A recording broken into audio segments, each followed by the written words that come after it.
Queridos amigos, luz do mundo e sal da terra, bom dia, boa tarde, boa noite. Meu nome é Dario Bueno e também sou conhecido como Burro. Fui vereador em Jacareí, cidade do interior do estado de São Paulo. Como sempre começamos as nossas conversas, bem-aventurado é o povo, cujo Deus é o Senhor, Salmo 144. E a grande promessa do Evangelho, se você tiver a fé do tamanho de um grão de mostarda, nada lhe será impossível. E o presente de um grande amigo meu, Oséias capítulo 4, versículo 6, por falta de conhecimento, foi destruído o meu povo. Uma das primeiras coisas que o Evangelho mostra, que é das primeiras palavras que Jesus falou para os seus primeiros discípulos: venha e veja. E aí o Evangelho nos convida a participar das coisas, nos recomenda a participar das coisas. E não ficar dependendo de relato de terceiros, porque esses relatos eles são invariavelmente preenchidos com o fermento dos fariseus. E os fariseus ficam disseminando a idolatria, porque a idolatria é uma maneira de aprisionar as pessoas. Você fica repetindo rituais, você fica fazendo rezas decoradas, e você aí acaba entrando num circuito mental que te aprisiona, te escraviza, E Jesus, quer que a gente conheça a verdade, para a verdade libertar a gente, E esse binômio é verdade e liberdade, Verdade como pré-condição da liberdade e liberdade como consequência da verdade, É uma coisa muito científica, Então, muitas vezes as pessoas agridem o Evangelho, consideram as pessoas que leem o Evangelho estúpidas, porque essas pessoas agem muito por preconceito, não conhecem o Evangelho, E claro, elas deduzem isso, têm essa impressão do número de idólatras que são aí dirigidos pelos fariseus, pelos sacerdotes. E a gente precisa ver que o Evangelho ele contesta essas autoridades. A síntese do Evangelho é basicamente isso. Os sacerdotes deveriam ser os primeiros a reconhecer o Messias e não o reconheceram. Depois disso, perseguiram quem o reconheceu. E depois criaram armadilhas e conspirações para assassiná-lo. Então, assim, a gente precisa tomar muito cuidado com isso e contestar as autoridades, mas a gente precisa saber o que a gente está fazendo. Nós vivemos uma cultura de guerra, nós herdamos conflitos, e o que a gente precisa fazer é diminuir o alcance e o impacto desses conflitos. A melhor maneira é você tomar um partido, E o Evangelho recomenda que a gente tome o partido da vida em abundância. Em grego, vida é utilizada a palavra zoé, que significa a vida de todos os seres relacionados, todos os seres interligados, E abundância, a gente traduziu como abundância, mas a palavra original nos dá a ideia de sem contorno. Então, assim, a gente precisa ultrapassar as nossas próprias fronteiras, que são inerentes a todos os indivíduos, a todos os grupos sociais. Isso não significa que a gente vá desprezar e rejeitar as nossas origens, mas que a gente possa ver além dessa redoma que coloca em cima da gente. Então, assim, o conflito que está acontecendo, essa guerra aí que já era para ter nem iniciado, é dos estudantes, aqui de São Paulo, por conta da reorganização do ensino, Os estudantes já tiveram vitórias, houve a renúncia do secretário de Educação, o governador ele recuou, suspendendo a reorganização. Os estudantes continuam, depois de ocupar as escolas, agora estão determinados a ocupar as ruas. É claro que ocupando as ruas vai ter um embate, um enfrentamento com a polícia militar.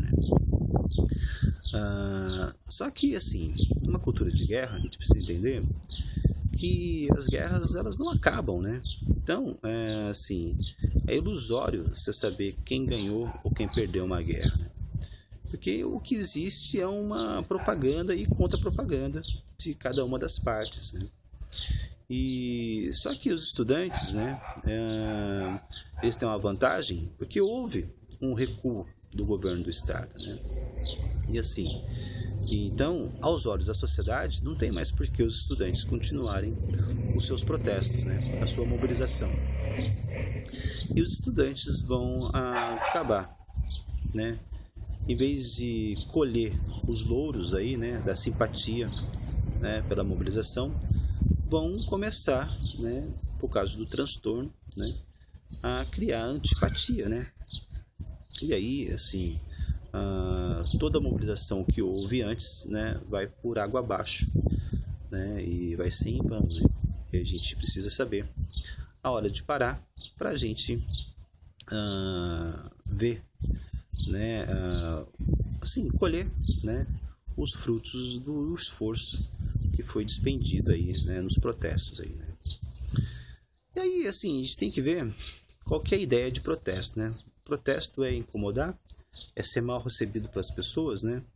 Então, eu acho que o maior protesto que os estudantes têm que fazer, depois de ocupar as escolas, né, e as ruas, né, os estudantes, se eles querem continuar, né, essa dinâmica, né, eles precisam ocupar os partidos políticos, né?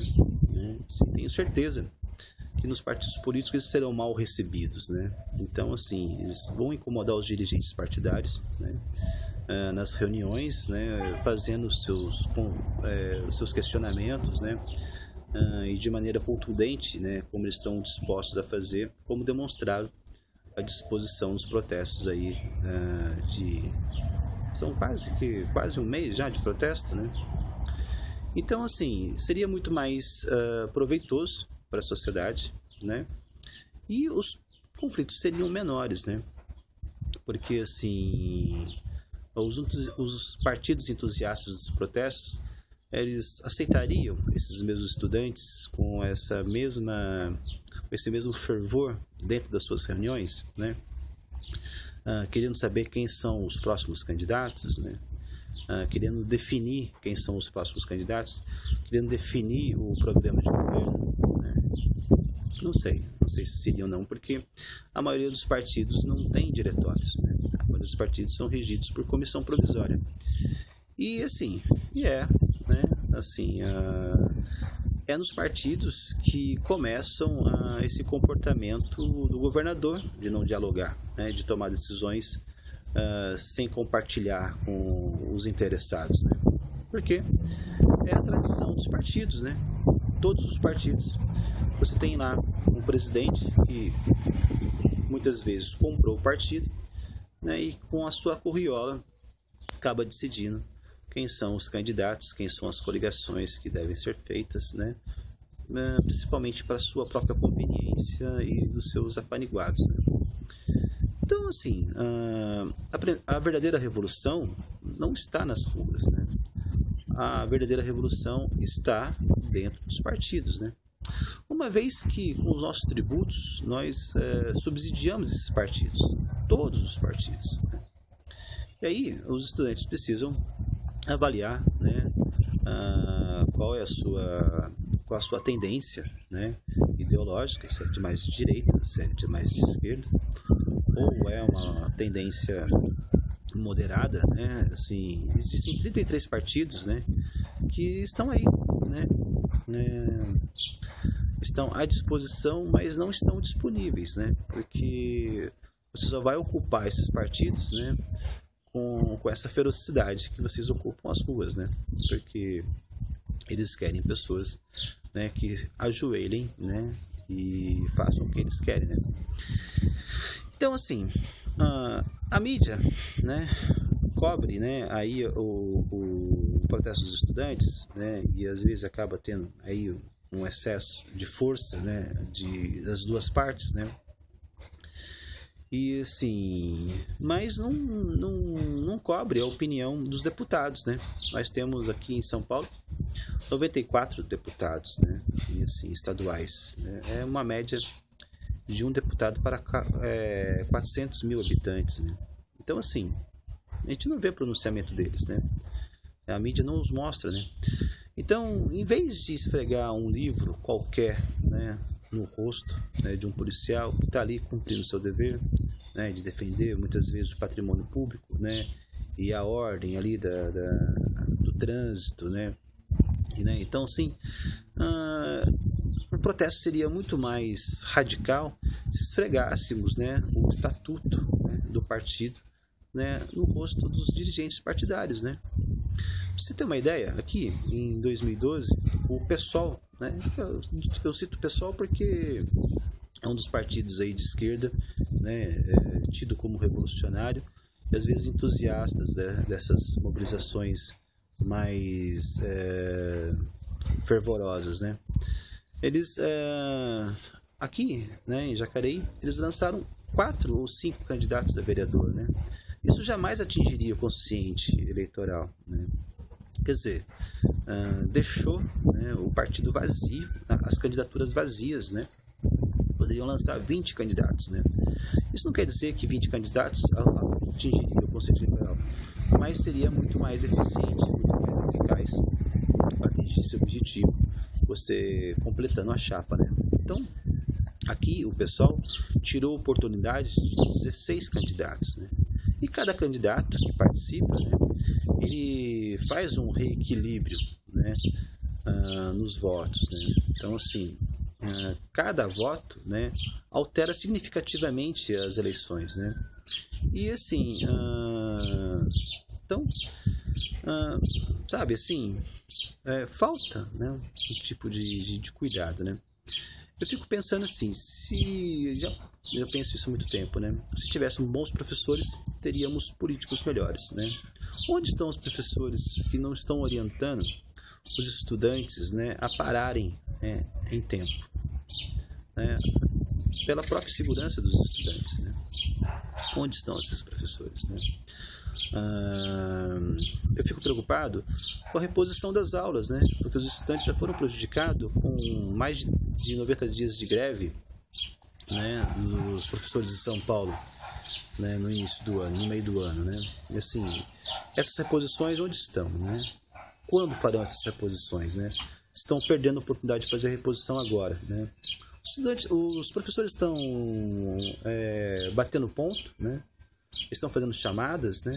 Assim, então, assim, como é a relação dos professores que precisam repor as aulas por conta da greve, né? E não foram repostas ainda, estão perdendo a oportunidade de repor agora, né?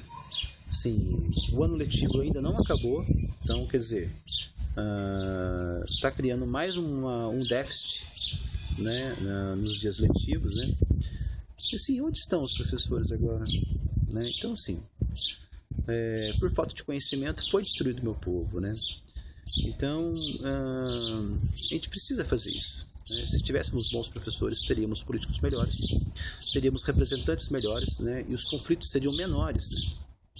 Então, a gente precisa estar atento a isso, né? Estudantes, ocupem os partidos, porque os vereadores e prefeitos de hoje serão os deputados e governadores de amanhã, né?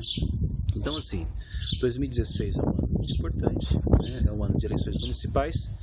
E se a gente somar aí, né, um bom andamento, né, de 5.600 câmaras municipais, né, a gente vai ter aí, né, um círculo virtuoso, né, nas unidades federativas e na União, né?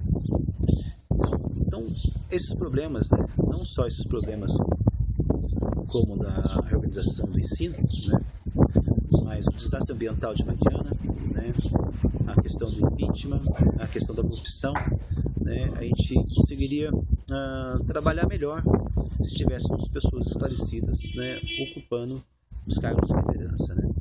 Então é o que a gente espera dos estudantes, né, que sejam pessoas esclarecidas, né? Só que falta orientação, né? Então, quero esclarecer para todos vocês, a gente continua falando com respeito e doçura sobre esses assuntos, né? Mas estudantes, ocupem os partidos.